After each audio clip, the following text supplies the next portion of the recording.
Do you have me? I cannot tell. I think now you have me. Hello. Welcome to California, a desolate place filled with warehouses and trash. Hi, I'm Leuwenski. We're going to talk about the GFX Eterna 55. That's Fujifilm's new cinema camera.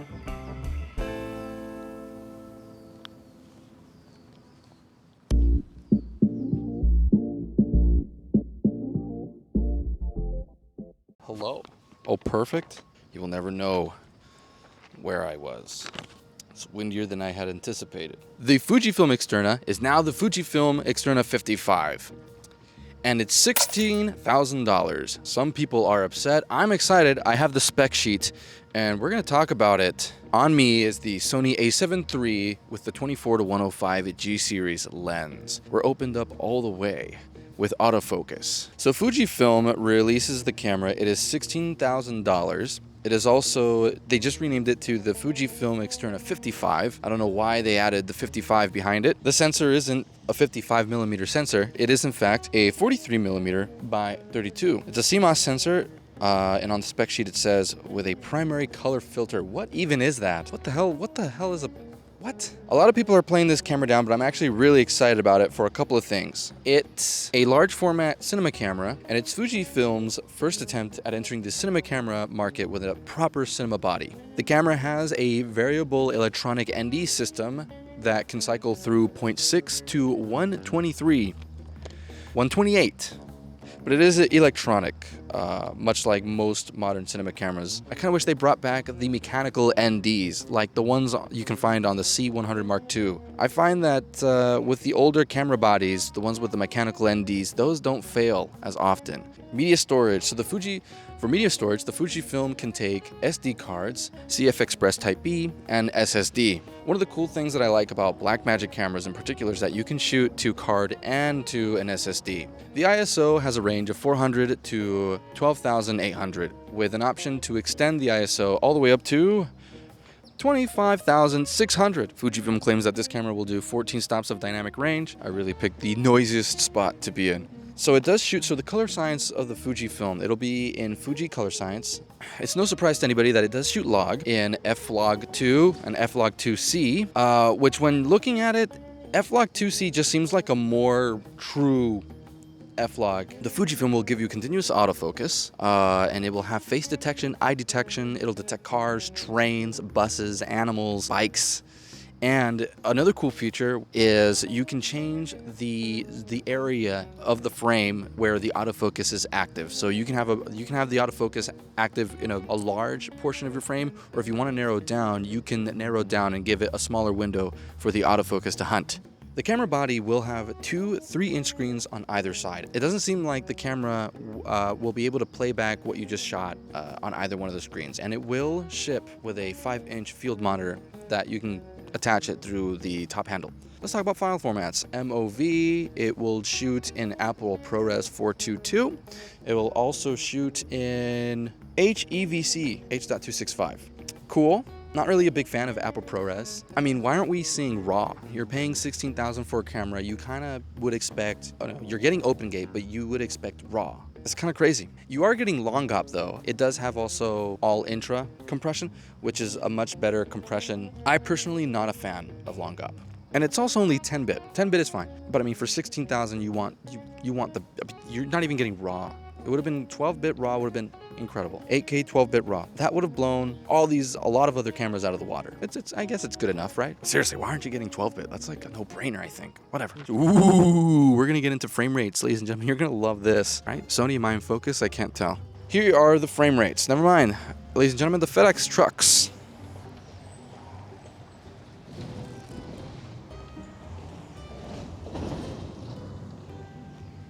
Thank you, FedEx. We all appreciate you. So the frame rates of the Fujifilm GFX Eterna 55. 24 frames a second at 8K 17:9. 29 frames a second at 8K 16:9. 60 frames a second at 4K DCI. 120 frames per second at 1080. Again, dropping the ball. Fujifilm I was really excited about. I mean, I still am, but why aren't we getting 4K 120? Film simulation modes. This one's kind of cool because of the heritage of Fujifilm and the Fujifilm GFX Eterna 55. This cinema camera will have, I think, 20 preloaded. It'll come with preloaded film simulations, including sepia, black and white, and featuring the very film stock that the Eterna is named after, which is the Fujifilm Eterna 100. Oh, and on top of that, there will be other slots for 3D LUTs, a lot of customization opportunity there for you to develop your own looks and upload them and use them on a fly if you're shooting something and this scene would be nice. Say you're filming a flashback and the flashback happens to be in 1887. You want to flip on that sepia look, and boom, you're off to the races. No need for color and post or whatever.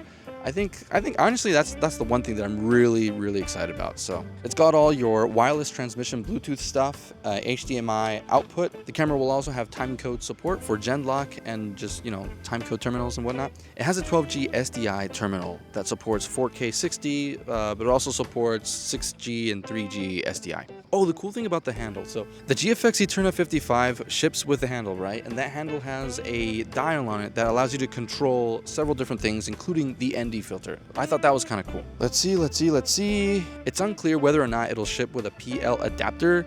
It doesn't say included on the spec sheet, but I'm pretty sure they'll have one, and third parties also will have it, because the GFX Eterna 55 is a G mount camera to be paired with their new Fujinon lenses. Pretty crazy, lots of bird shit. Pick up, okay, whatever. We're gonna sit on bird shit, bro. Okay, so we just went through the entire spec sheet, and I've made some notes. Let's recap really quick. We're gonna go through some of the things that I like. We're gonna go through the few things that I think is needed that I didn't like, and then let me know what you guys think afterwards. But starting off with the positive, it's a large format open gate cinema camera at 8K in 2025. That's expected. A metal body construction. So the metal body construction is pretty cool. It's a very sturdy camera. You're going to pay $16,000 for it. You want it to be very sturdy, very solid. The recording that you can record on an SD card, a CF Express, or an SSD. Having all those options is great. It's one of the reasons why I really like Blackmagic, the Pocket Cinemas right now. It's the reason why I like the Pixis right now. Film simulation modes. I think it's really cool that Fujifilm is leaning into the celluloid film heritage. I think it's really cool that they preload all their earlier film stocks into that. I feel like that mode really will cater to the hardcore cinema fans, the real cinephiles, the people who shoot on celluloid still like me.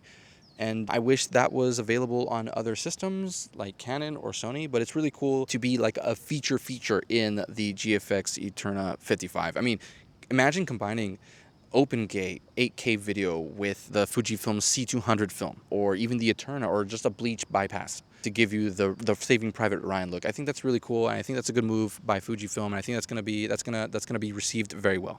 The 5-inch field monitor, yes, give us bigger screens. This week, the Nikon ZR was released, and I think one of the positives from the reviews that I saw online was the bigger screen, the bigger flippy screen. And I think it's cool that Fujifilm has the 3-inch screen on either side of the body, but the 5-inch field monitor, I think, is a huge buff. I think it's going to be really cool, and I think it's going to help. I think it's going to be really fun to see that screen show off open gate capabilities of the Fujifilm. Okay, so now moving on to the things that I didn't like, not that much, surprisingly, but the fact that you can't play back, the first thing I'm going to talk about, the fact that you can't play back your footage on the 3-inch monitors that are on either side that are flanking the body of the Fujifilm. I think that is a bummer. I think, honestly, if I would have received this camera without seeing any review or without, first time seeing it, my first impression, it wouldn't be unreasonable for me to think that if I press the replay button or the playback button, that I would see what what I just shot on the little screen there. How hard is it to add a playback function on those screens? What if you don't even want to use the 5-inch field monitor? What if it needs to go on a gimbal and you want to watch playback without having to do any of the extra stuff? Just do it. The camera being 10-bit and not 12-bit, I think they missed the mark. I feel like there's no reason why that camera shouldn't be 12-bit. I understand that in 8K, the file sizes might be ginormous, but I think we're pretty far enough in SSD technology and storage technology that you could probably do it. And yeah, I mean, if we had 12-bit cameras back then, the C500 Mark II shoots 12-bit RAW. The F55 with the external, with the R5 external recording module records 16-bit. So we've had it back then. Even if it's limited to 4K, honestly, I would be happy if they just gave us a 12-bit option on the camera. 10-bit's okay. Pretty sure 7K will be amazing on the 10-bit, but I mean, It's 2025, and there's no reason why a cinema camera, for that matter, shouldn't ship without 12-bit. I think that's just a huge miss of the mark. Electronic ND. I kind of touched on this earlier, but not having a mechanical ND system really bugs me as an owner operator. I hate feeling the anxiety when I'm using a camera and I know that when I hit the button to change NDs, there's an electronical motor in there that is susceptible to dust and particles and stuff like that. Especially if the camera, like this GFX Eterna 55, they have these fans and they have intake and exhaust ports.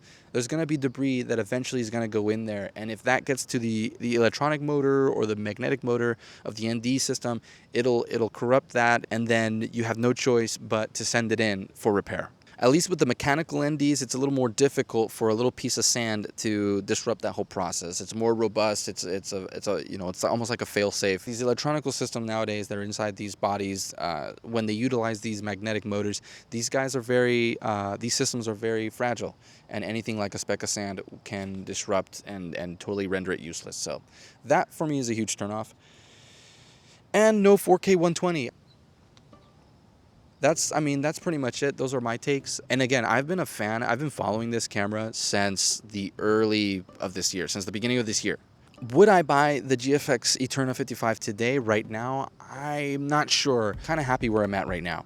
For $16,000, I feel like you should be getting something fantastic. And it is fantastic, but something a little bit more than fantastic. Something that, you want your customers to spend the $16,000 and not feel buyer's remorse right away. When they find out that they're not getting 4K 120, when they find out that the ND system is fragile, when they find out that you're not getting RAW, when they find out that they just bought a $16,000 10-bit camera. That gives, although that's enough, that's more than enough for what we do, but still, that's enough to give the consumer, when they buy it, especially an owner-operator, enough to make them feel a little bit of buyer's remorse.